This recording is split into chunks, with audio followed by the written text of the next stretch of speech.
There's an area of your home that definitely isn't getting enough screen time on this channel. I can't speak for others, but I can speak for this one. And that is your dining room.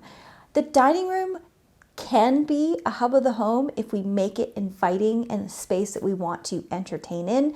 I find often we gravitate towards the kitchen, which just happens naturally, at least in my home it does. However, I really want to level up the dining room area and show you guys how you can make this a truly great space. So let's dive in to how to level up your dining room. So when we're designing the dining room, we really want to think about some really key elements. So things that we really need to consider is the size, shape, and the style of the space, as well as the type of dining experience you want to create. So I think when we talk about experience, we might have something that's more homey and you would do homework around the table with your kids. And, it kind of becomes this more of a hub versus just like a formal dining affair, which we can totally have as another aesthetic or style that you want to use your dining room, where it's very formal and very, everything's very meticulous and clean. Or we could have like more of like a rusticy, harvesty kind of look to it. There's so many ways that we can really kind of envelop a feeling within our dining room. And why I bring that up is because you want to think about that as you're going into some of these design principles around creating that space to function the way that you want it to. So the first element, and of course one of the key elements, is your dining table. So you want to think about some key factors when it comes to your dining table.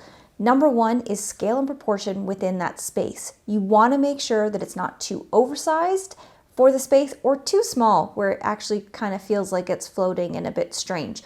So figuring out how much space you have to work with and some nice clearances around that table while maximizing that footprint is really key for this design. So think, square, rectangular, circular, oval, I don't know if there's anything else, but those are the main ones. Boat-shaped, I guess. That's more of a boardroom table. But anyways, figuring out the shape of the dining table is really key as well.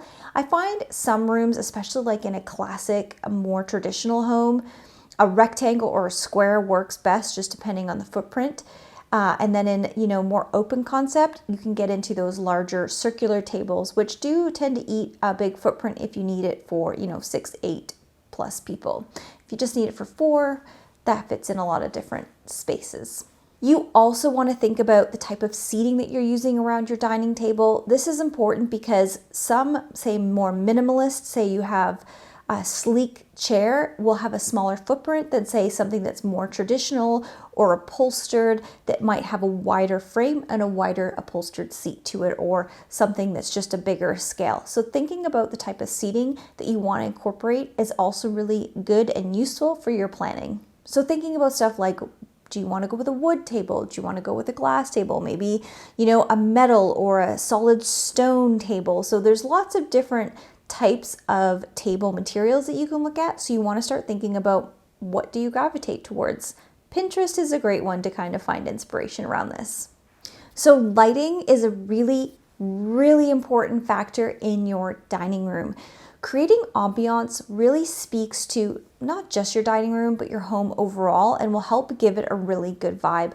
I've spoke many times about the different lighting levels that you can bring into your house. So we want to think of our task lighting, our accent lighting, and our ambient lighting. And one of the key features, of course, I think we know typically is the light over the dining room table. So you do want to think about what type of light you want above it. Do you want something more modern, sleek, and simple? Do you want something more traditional, like a chandelier? Maybe something that's really unique or avant-garde?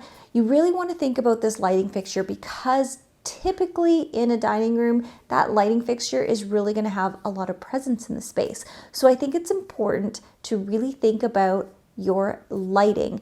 Now, you also want to think about your other lighting sources. So say you do some pot lights, something on dimmers, perhaps having a cove lighting depending on your ceiling style, having some other side lights if you have a sideboard in there, or some type of extra surface that you could put a light on, or a floor lamp.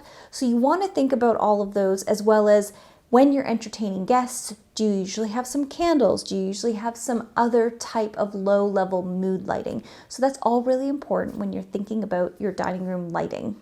Just a brief pause here. If you guys are enjoying this content, don't forget to hit the like button below. I greatly appreciate it. It helps the algorithm and all that stuff. All right, we'll get back to it. The next area that we want to focus on, I'm kind of going back a little bit. I touched on it already, but that is your chairs. Thinking about your seating is so important. You could have a pretty, generic wood table, but then you change out the type of seating that you have with it and the vibe completely changes. So you could go with something that's, different styles, mix and match, and have a very eclectic or boho vibe. You could go with something that is still very casual, say 2 armchairs on the end. And if you have a rectangular table, maybe chairs without arms in the center area. You could do very formal and all very matching and upholstered. There's so many different types of chairs and they all have a vibe. So when you're thinking about pulling together your dining room, you really want to have that vision of what the final look you're going for, because your chairs are really going to help elevate this look. Decor. We have to talk about decor in a dining room because I feel like you could go so minimal and it could look super sleek and clean, but then you can add in lots of beautiful touches like oversized artwork. You could do really interesting table runners or an interesting table setup of some sorts. You could kind of do different themes throughout the year depending on the season.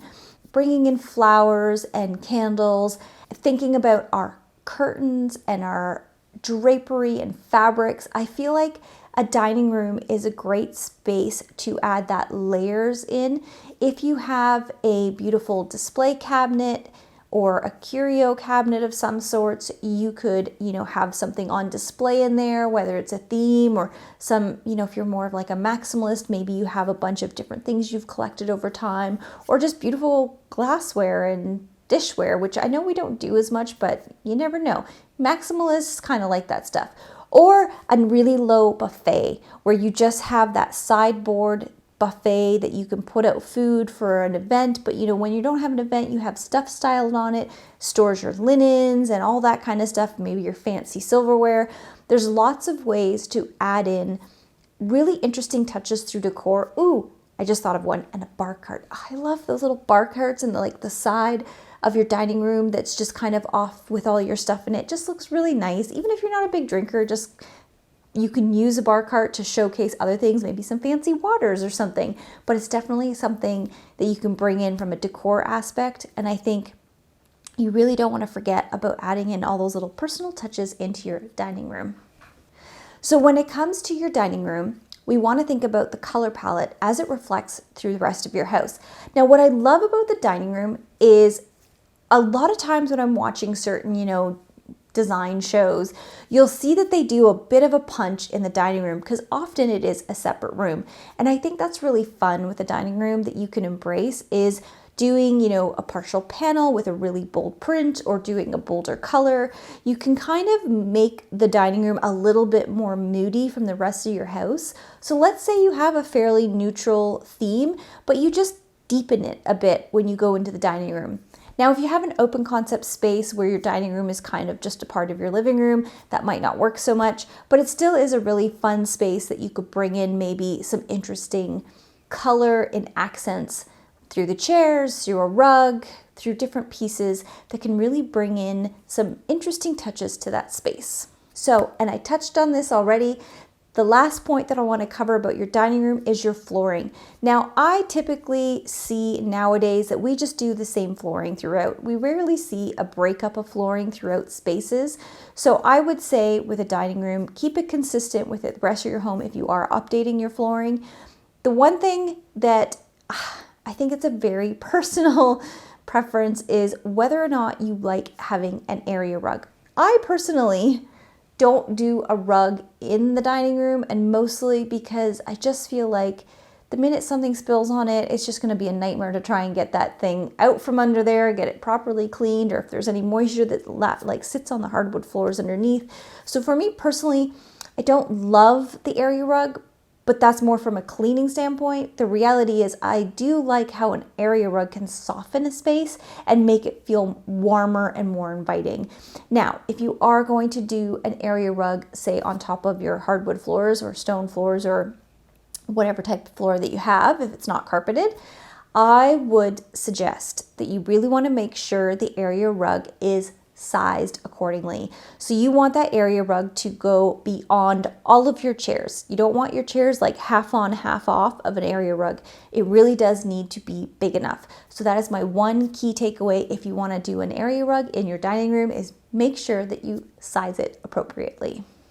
Overall, you always should create a space that reflects your own personal style, your tastes, and really complements the other spaces in your home. I love how a dining room can be another way to really add a touch of character and really some visual interest into your space. If you're curious to learn about more interior design tips or styles, check out this video over here. I think you'll like some of the things you'll find. All right, guys, until next time, bye.